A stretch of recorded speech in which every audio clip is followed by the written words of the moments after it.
Well, hello. Today is May 2nd, and I have a major update. And you know, I don't do clickbait, I don't do drama, I don't do scandalous things that grab people's attention. This is big.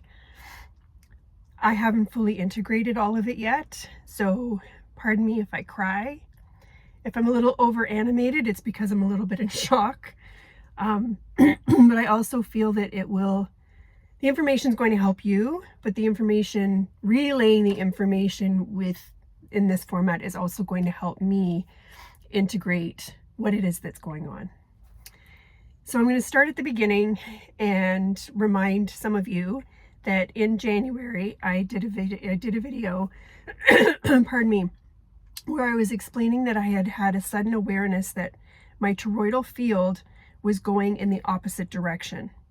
Now, this video is capturing me opposite, so it's hard for me to make the motion. I became aware that there was an energy field around my body, and it may have been inside my body, and I was projecting it out so that I would notice it. But there was a field of energy that is me, that is suddenly moving from right to left and up, instead of left to right and down. The video will be January-ish. I can't even remember what it was called. So that came in for me, and I talked about the pole shift, and I talked about how this leads to anti-gravity and so many other things. So the collective outer reality spin orientation shifted at 3 a.m. Pacific, 6 a.m. Eastern on May 1st. So yesterday was the first day. I went through my own pre-wave of the collective outer spin on the 28th and the 29th. So by the time yesterday came in, by the later part in the day, I had already fully integrated it. And what that means for me, and then I'll explain what it means for you, and then I have a lot more to share, is when your inner frequency spin is going in the direction of organic divine, then you are also participating in anti-time, anti-aging, quicker manifestations, quicker, easier alignment to all that is divine truth and real. And you're stepping in quite a fast momentum, quicker and quicker out of all that is false. It is the unwinding of the lie, and this toroidal spin, whether again it is your outer field or your inner frequency, I'm not sure which it is yet, is moving in the divine direction, then everything that goes with that is what you're opening up to. Now, when the outer reality, the collective spin, moves in the organic direction, and when it reorients itself and matches your inner spin, what then begins to happen is your inner and your outer are now matching in the orientation direction in which they are going, and that unlocks your crystalline memory system in the body. And by that I mean, when you are ready, when you are spiritually mature enough to hold that information, and when your nervous system can hold the information, the totality of your multidimensionality opens up to you.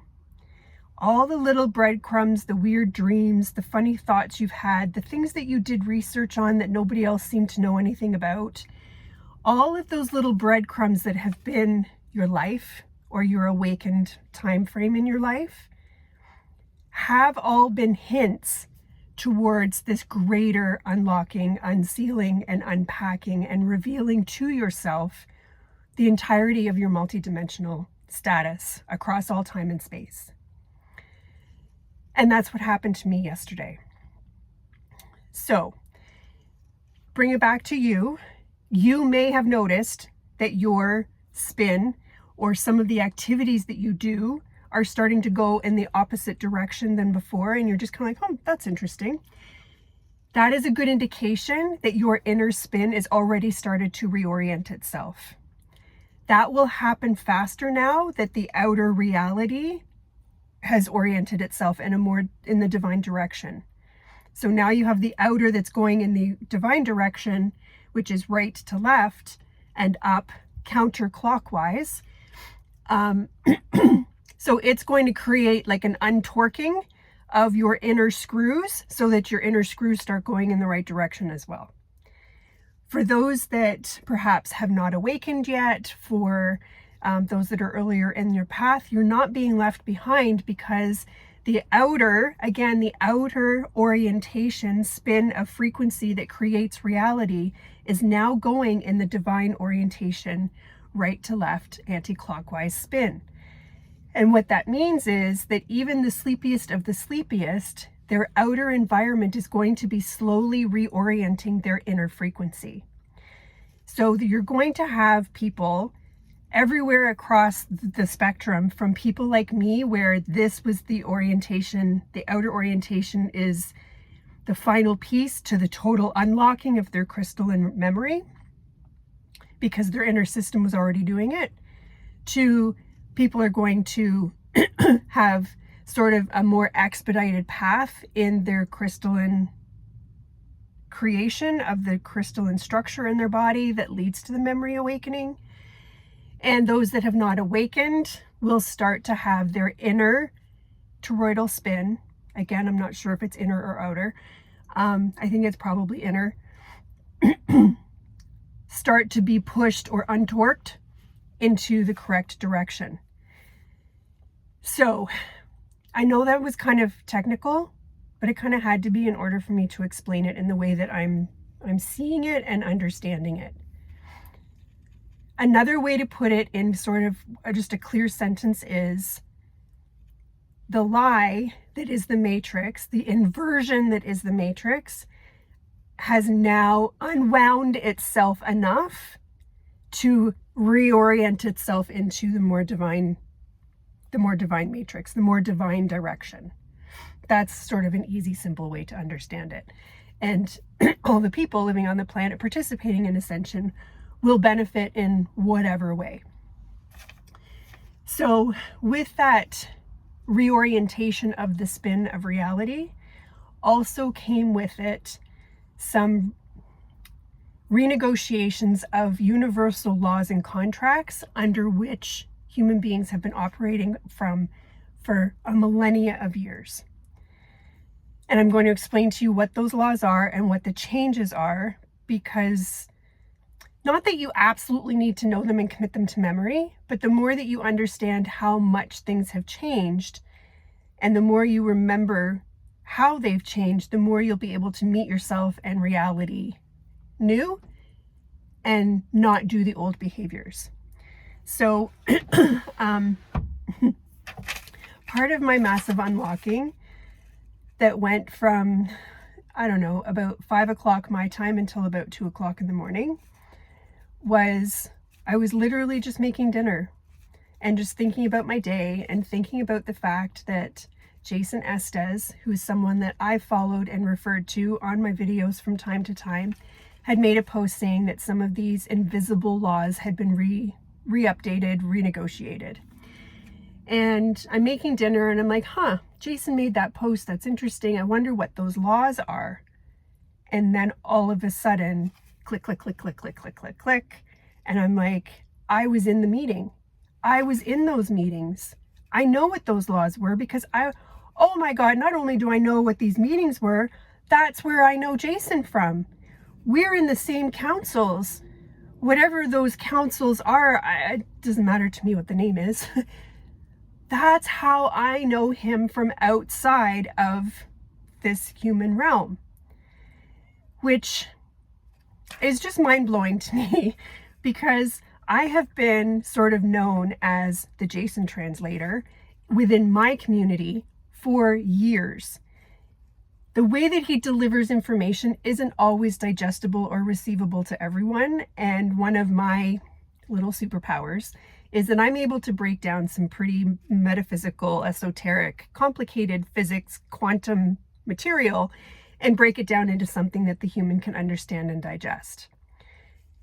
So, as I say, the unpacking, and I am not ready to share most of what I received last night. But the unpacking around that piece is, Jason has always said, no, first I want to say, I am in no position to speak on Jason's behalf. Sheila, the human, does not actually know Jason. So please don't take this that I'm speaking on his behalf or compartmentalizing or labeling anything at all to do with him. He is a sovereign being in his own right. What I'm sharing is my experience and what I saw and what I understood. And that is that Jason has always said that he's never wanted followers. And I never wanted followers either. And I kind of just thought that was more like an ego thing. Like he doesn't want people to bow at his feet. What I understand now from what I saw when the unpacking came in, that I was in the meeting, that's how I know him, and that we are actually part of the team that is the architectural structure that makes the architectural decisions for what's next as far as reality and ascension. And his role is to sort of, and I'm using layman terms through my own perception, like bomb drop the codes and then carry on his way, because he's actually never gone to sleep. He was never actually veiled. I was. And my job as his partner on this architectural team is to receive the codes, embody the codes, feed them into the grid, and then communicate them to the human, because that is the role that I signed up for, that I do best. So the fact that I've been the Jason translator for all these years could not be more true. What I saw as a visual is that Jason is like the lightning. He's very, very high and high frequency and not better than anyone. It's the role that he plays at a soul level, but he's the lightning and I'm the rod. And I don't know who else that he has those karmic soul contracts with, who else he's partnered with that are also on the same council as him. That's not the only council that I sit on. It's only just a very small piece of the work that I have done to bring ascension to the place that it is. And my client work is literally just a side hustle as far as my soul is concerned. And that was all given back to me last night.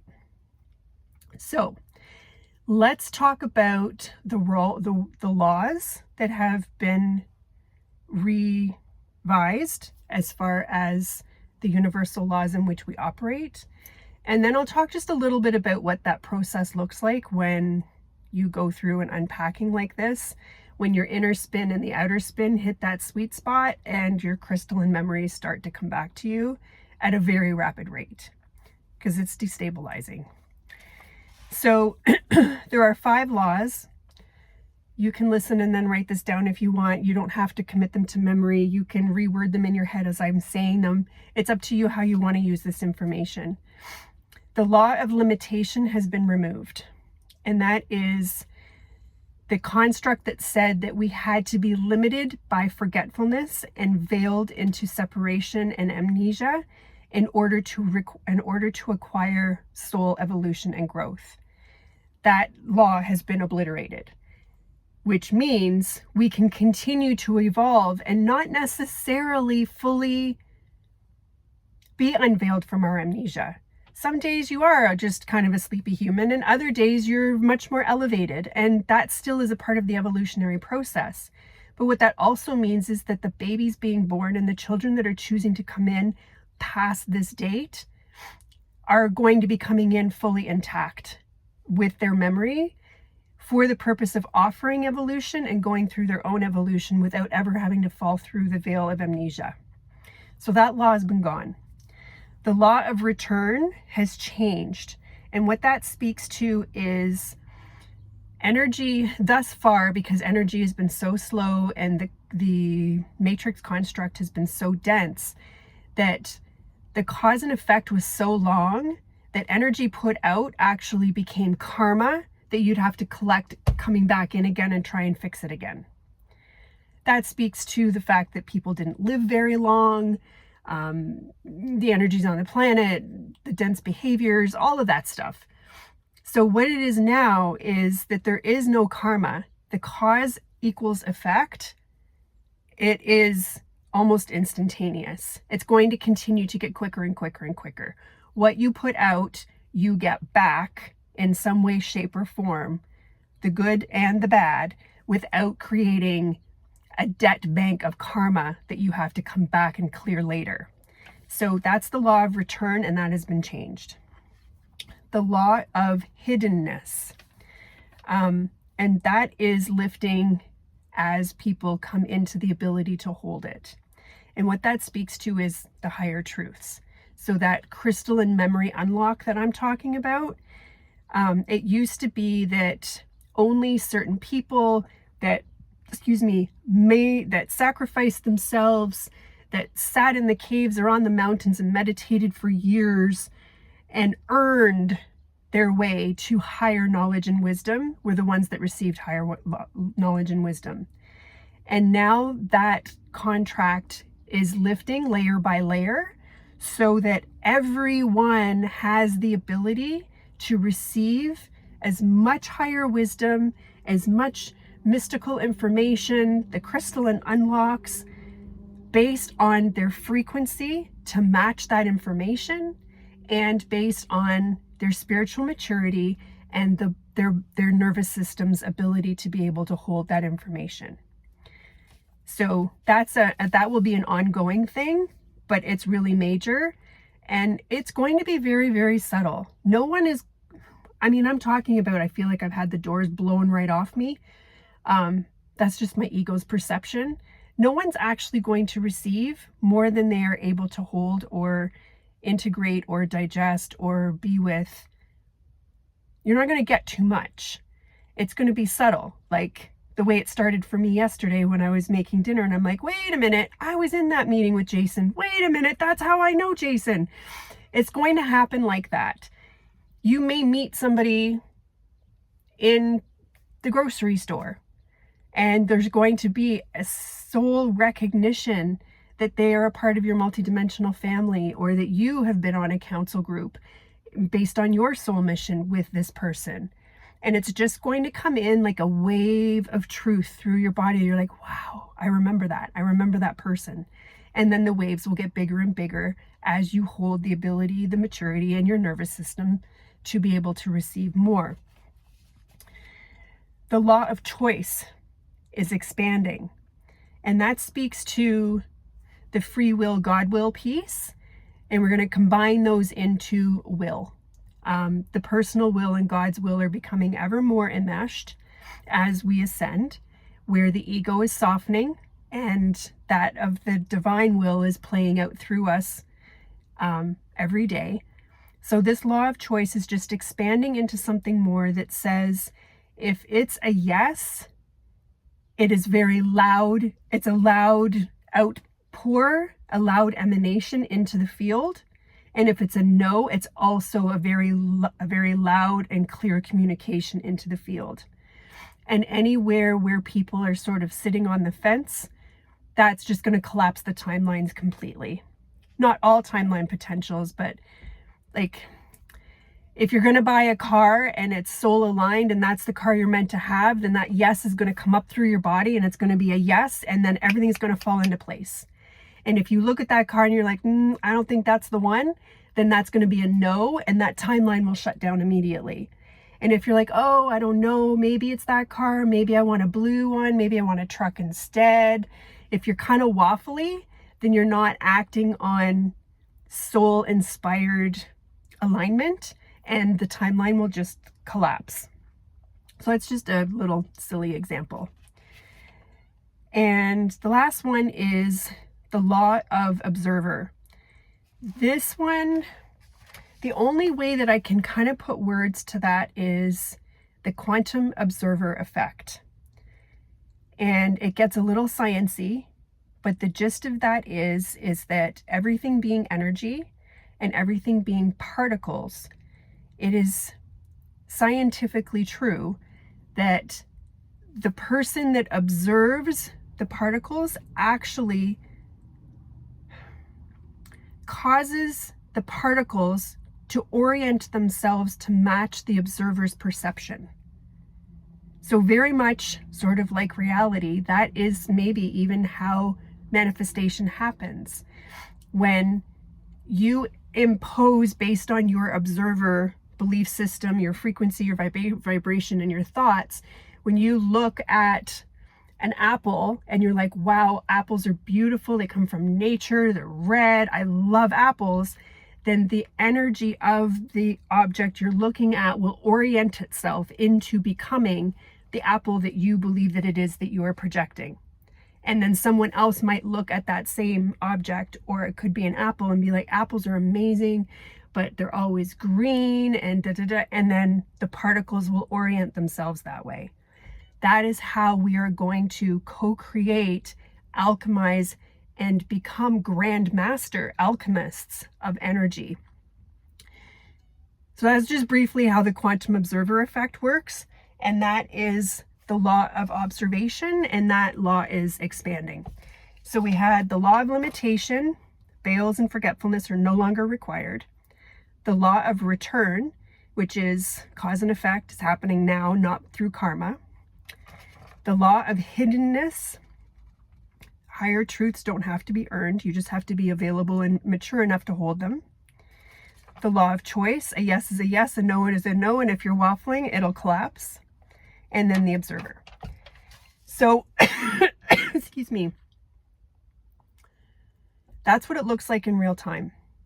When your own inner frequency is oriented toward divine truth and spinning in the correct direction for the organic matrix, the organic experience, and aligning to divinity. And then the outer reality meets that, and it starts to unlock your crystalline memory, which is your multidimensionality. It'll be subtle. It'll be only what you can hold, what your nervous system can hold, and what you are mature enough to remember in any given now, and not go on an ego trip, or not go telling the world or picking fights or anything like that, right? Like, you have to have your ego in check. But what it does do is, and I'm just speaking from like raw experience, not a whole lot of sleep, is it sends your brain into a bit of a spin. And that's what I want to talk about next. There is a lot of timeline expressions, soul fragments, parts of me, not Sheila the human, but parts of me, Sheila the I am, that have participated in a number of different special ops programs, lots of missions, lots of things that I've been a part of. And it's all just been a little memory here, a dream there. A year or two will pass and I'll watch a video about something that I'm like, why am I even watching this? What has this got to do with anything? And things like that. And last night, it seemed like the cascade just moved through me, where I was like, hey, I was in that meeting. I know what the laws are. Whoa, I know who Jason is. And then it just rolled from there, and it all unpacked. And while it was validating, liberating, confirming, to have it come back in such detail, and then having the ego mind going, holy cow, we can't just ignore this anymore. We can't just pretend that was just a dream anymore. Like, all of that happens. So it sends the body and the mind into a bit of a tailspin. But again, you have to remember, you're not given anything unless your nervous system can handle it without going into burnout. But it does send it into a bit of a spin. And what's actually happening from that spin place, where your brain is like popcorn, what about this? And oh my God, what about that? And oh my God, I saw that too. And oh, I remember this. And then when you're going in that phase, what's actually happening is your reticular activating system, the RAS, is the part of your brain that filters and compartmentalizes what is possible. It is the part of your brain that keeps things in context. The ego protects you, but the RAS is what makes you understand or believe what is possible or not possible. So having this crystalline memory these crystalline memories come back to you from your multidimensionality, it's going to push on your RAS. It is going to show you many things were possible that you thought perhaps weren't possible. And a lot of things went on that you were probably a part of that you didn't even think that was true or possible either. And that's not your ego grappling for control. That is not that you have been hijacked. It's not that you woke up too soon. You are not in a mental psychosis. Your higher self has granted permission for this stuff to be available to you. I want to say because you've earned it, but because you're ready. So it does send you into a bit of a spin. I'm feeling raw. I'm feeling a little disembodied. I'm a little bit in shock and I'm a little bit overwhelmed today. But none of the information was actually a big surprise to me.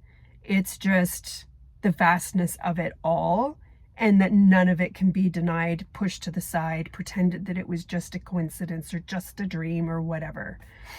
So as you go through this, remember that. Remember that if you're being given back multidimensional memories of any sort, whether it's a past life, whether it's you're remembering that your husband was actually your brother, whether you're remembering that you and I sit on some other council in some other capacity, whatever it is that you're remembering about your multidimensional nature, your higher self is the gatekeeper of all of this. So don't worry, don't go looking for it, because it's not something you can force either, but it is a little destabilizing. And don't think that your ego is trying to take over, or that you've been hijacked, or that you tapped into something you shouldn't have, or whatever. It'll normalize in time, and then you'll be ready for another wave of download. There's going to be more and more of this happening, inner and outer sort of chaos, unlocking, lies being spit out while truth finds its way into the outer reality and our inner reality, particularly over the next 3 weeks or so. I personally have been given the dates of mid to late May for myself to have fully kind of walked through that portal. Jason is saying May 18th. Astrology is saying that Saturn is meeting Aries on, I believe it's May 25th, meeting Neptune in Aries at 0 degrees. So that is highly, highly potent. I don't do a whole lot of astrological jargon, but Saturn sort of is reality, it's responsibility, and it is the veil. Aries is the small I am, but it's also the uppercase I am, the higher self-presence. And Neptune is all things spiritual. So on May 25th, for those that are ready, for those that have reclaimed enough of themselves and sealed and sovereigned their field and done the work, this is going to be a massive, massive month where spirituality, the little I am, the big I am presence, and reality all start their 0 point rebirth toward the end of the month. Some people might be going through it like me, just a little ahead. Everybody's perfect in their own divine timing. Some people, it'll happen slowly as an unlock throughout the summer. But that is when the ripple will start to happen. So, a big, big, big update. Feel free to ask questions in the comments. I will try my best. I've got a lot of other sort of digesting and integrating to do on some of the other stuff that has been revealed back to me because I was ready. And if you need help with any of this part of it, then feel free to reach out for a session with me. Until next time, bye for now. Much love.